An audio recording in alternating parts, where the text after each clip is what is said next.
கார்த்திகை தீபம் சீரியலில் சிவனாண்டி ஊர்க்காரங்களையும் போலீஸையும் கூட்டிகிட்டு வந்து சாமுண்டேஸ்வரியை வீட்டை விட்டு வெளியே போ, இந்த வீடு இனிமேல் எனக்கு சொந்தம் அப்படின்னு சொல்லிட்டு இருக்கிறாங்க. இதை கேட்ட சாமுண்டேஸ்வரி, இதை பார் சிவனாண்டி, எக்கரண்ட்டை கொண்டு நான் உனக்கு இந்த வீட்டை விடவே மாட்டேன். இந்த வீட்டுக்கு சீல் வச்சாலும் பரவாயில்ல, ஆனால் இந்த கேஸ் எடுத்து நான் நடத்தியே தீருவேன். அதனால் நான் உன்னை இந்த வீட்டுக்குள்ளே அனுமதிக்க மாட்டேன், முதல்ல வெளியிலேயே நில்லு அப்படின்னு சொல்லிடுறாங்க. இது கேட்ட போலீஸ் ஆஃபீஸர் சொல்கிறாங்க, என்ன மேடம், அவருக்கு நீங்கள் வீட்டை எழுதி கொடுத்து போட்டு இப்போ அவருக்கு விட மாட்டேன்னு சொன்னால் இது நியாயமானு கேட்குறாங்க. இல்லை சார், எங்கள் வக்கீலை வச்சு இவனை நான் பார்த்துக்கிறேன்னு சொல்லிட்டு சாமுண்டேஸ்வரி வீட்டை சீல் வச்சதுக்கப்புறம் வீட்டை விட்டு வெளியில் வராங்க. ஐயோ கடவுளே, என் பொண்ணுங்களுக்கு இந்த நிலைமை ஆகிப்போச்சு, இப்போ நடுத்தெருவில் வந்து நிற்கும்படி ஆகிப்போச்சேன்னு நினச்சிக்கிட்டு வராங்க. அப்போ சந்திரா நினைக்கிறாங்க, அடியே அக்காக்காரி, உன்னைய நான் இதை தாண்டி எதிர்பார்த்தேன். ஒன்று இந்த வீடு என் புருஷனுக்கு சொந்தமாகணும், இல்லைன்னா உன்னை நடுத்தெருவில் நிறுத்தணும்னு நினச்சேன். அதே மாதிரி நான் நிறுத்திட்டேன். என்னோட சாமர்த்தியமே சாமர்த்தியம் தான் அப்படின்னு சந்திரா தனக்குள்ளே பெருமையாக நினச்சிக்கிட்டு இருக்கிறாங்க. இங்கே பார்த்தா பாட்டி ஒரு வழியாக அந்த ரவுடிங்க இருக்கிற இடத்த கண்டுபிடிச்சி கார்த்திக்கு ஃபோன் பண்ணி, சீக்கிரம் வாப்பா, இந்த கோயிலுக்குள்ளே தான் இருக்கானுங்கிறாங்க. இதை கேட்ட கார்த்தி உடனே அங்கே போகிறாங்க. போய் பார்த்து கோயிலை திறந்துட்டு அந்த ரவுடிங்களை பார்க்குறாங்க. ரவுடிங்க கார்த்தியை பார்த்ததும் பயந்து எழுந்திரிச்சு நிற்கிறாங்க. ஓங்க ஒரு அடி அடிக்கிறாங்க. அடித்த வசையில் 2 பேர்ட்டையும் கண்ணன் தெருவை அடித்து இழுத்துக்கிட்டு வந்துட்டு இருக்கிறாங்க கார்த்தி. இங்கே சாமுண்டேஸ்வரி குடும்பத்தோடு எல்லோரும் வெளியில் வந்து நிற்கும்போது அப்போ சிவனாண்டியும் நிற்கிறாங்க. எப்படியோ சாமுண்டேஸ்வரியை வீட்டு விட்டு வெளியே அனுப்ப போகிறோம், அது வரைக்கும் சந்தோஷம், நம்ம தான் இந்த வீட்டை அனுபவிக்கிறதுக்கு வாய்ப்பு பத்தலையேன்னு நினச்சிட்டு இருக்கும்போது அங்கே கார்த்தி அந்த 2 ரவுடிங்களையும் இழுத்துட்டு வராங்க. இதை பார்த்த முத்துவேலு சிவனாண்டியும், ஐயோ அங்கே பாரு, அந்த டிரைவர் பையன் நம்ம ஆளுகளை இழுத்துக்கிட்டு வரானே, இவன் இருக்க வரைக்கும் நம்ம நினச்சது எதுவுமே நடக்காது போல இருக்குதுங்கிறாங்க. ஆமாம் சித்தப்பா, நீ சொல்கிறதும் சரிதான், அங்கே பாரு எப்படி இழுத்துட்டு வரானே, ஐயோ இவனுக்கு இப்படி சிக்குனானுங்க, காளிமா ஏன் இவ்வளோ அசால்ட்டாக இருந்தான்னு ஒன்றும் தெரியலையே, எப்படியோ அவளையே ஏமாற்றிட்டு இவனை பிடிச்சிட்டு வந்துட்டானே, இப்போ எல்லாரும் முன்னாடியும் நம்ம தான் அவமானப்பட்டு நிற்க போகிறோம் அப்படின்னு 2 பேரும் குறுன்னு பயந்துட்டு நிற்கிறாங்க. கார்த்தி இழுத்துக்கிட்டு வந்த அந்த திருடருங்க 2 பேரும் வந்து உண்மையை சொல்லிடுறாங்க. இங்கே நிற்கிறாரு சிவனாண்டி, அவர் தான் ஒரு பத்திரத்தில் அவர் ஒரு மேஜிக் பேனா மூலமாக எழுதி கொடுத்தாரு.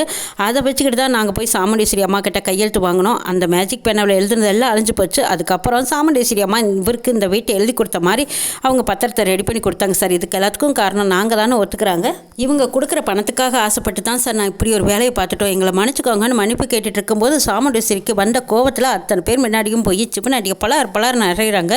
சிவனாண்டியும் அடியை வாங்கிக்கிட்டு தலையை குனிஞ்சு அவமானத்தில் நின்றுட்டு இருக்காங்க. இதெல்லாம் பார்த்துட்டு இருந்த சந்திராச்ச, இந்த டிரைவர் பையன் இப்படி கொண்டு வந்து வசமாக நிறுத்திட்டானே, இப்போ என் கண்ணு முன்னாடியே என் புருஷன் அடி வாங்கிட்டு இருக்கிறாரு, எங்கள் அக்கா கறி இவ்வளோ கோவத்தோடு போய் அடிச்சிட்டு இருக்காளே, என்னால் தடுக்கவும் முடியல, பார்த்துக்கிட்டு இருக்கவும் முடியல, ஏன்னு தவிச்சிட்டு நிற்கிறாங்க. ரேவதி ரோஹிணி 2 பேரும் போய் தடுக்கிறாங்க. அம்மா நீங்கள் அடிக்காதீங்க அம்மா, அடித்து ஏதாவது ஒன்று ஆகிட்டா அப்புறம் நீங்கள் தான் ஜெயிலுக்கு போவீங்க, அவனை போலீஸ் பார்த்துக்கும், விட்டுருங்கம்மாங்கிறாங்க. சாமுண்டேஸ்வரி சரியான கோவத்தோட, இதை பாருங்கள் சார், இவனை மட்டும் வெளியே விட்டுறாதீங்க, இந்த அயோக்கிய ராசுக்கு சரியான தண்டனை கொடுக்கணுங்கிறாங்க.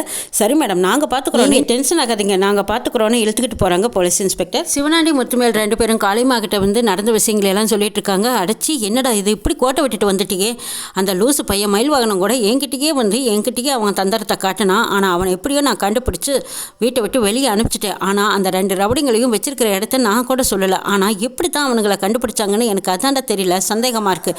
யார்டா அவனுங்களை கண்டுபிடிச்சதுன்னு காளிமா கேட்குறாங்க. அதான் காளிமா எனக்கும் தெரியலைங்கிறாங்க முத்துவேலு. சித்தி, அந்த வீட்டை நான் தான் எழுதி வாங்கினேன்னு தெரிஞ்சுக்கிட்டு சாமுண்டேஸ்வரி என் கழுத்தையே பிடிச்சிட்டா. சந்திரா துடிச்சு போயிட்டா தெரியுமா, எனக்கு அதை நினைக்கும் போது ரொம்ப அவமானமாகவும் அசிங்கமாகவும் போச்சு சித்திங்கிறாங்க சிவனாண்டி. சாமுண்டேஸ்வரி எழுதி கொடுத்தது மட்டும் இல்லாமல் சிவனாண்டிக்கு மட்டும் விடமாட்டேன்னு சொல்லி சீல் வச்சுட்டா தெரியுமாங்கிறாங்க முத்துவேலு.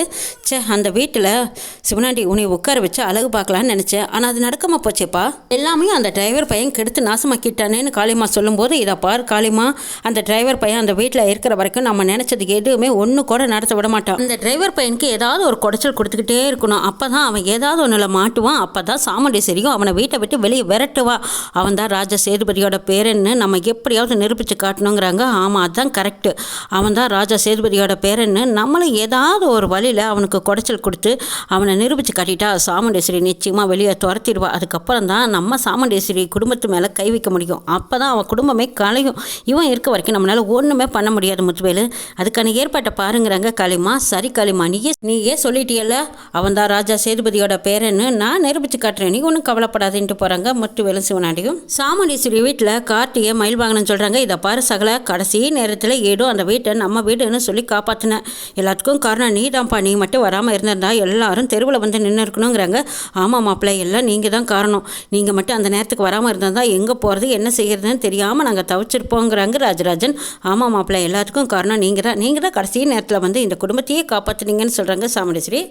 நம்ம வீட்டுக்கு மட்டும் சீல் வச்சுருந்தாங்கன்னா அப்போ நம்மளுக்கு ரொம்ப அவமானமாக இருந்திருக்கு. இந்த குடும்ப மான மரியாதையும் இப்போவும் நீங்கள் தான் மாப்பிள்ளை காப்பாற்றிருக்கீங்க, ரொம்ப நன்றிங்கிறாங்க சாமி. கார்த்தியை பாராட்டுறது சந்திராவுக்கு பிடிக்கவே இல்லை. அப்போ கேட்குறாங்க, எப்படியாவது உன்னை அசிங்கப்படுத்தி விடணுமேன்னு நினச்சிக்கிட்டு, ஆமாம் எப்போ பார்த்தாலும் கடைசி நேரத்தில் நீ நல்ல பேர் எடுத்துகிட்டே இருக்கியே, அப்போ சினிமா ஹீரோ மாதிரி அந்த ரவுடிங்களை நீயே ஒழிச்சு வச்சுட்டு அக்கா கிட்ட நல்ல பேர் எடுக்கணுங்கிறக்காக ரவுடிகளை கொண்டு வந்து முன்னாடி நிறுத்தினியான்னு கேட்குறாங்க சந்திரா.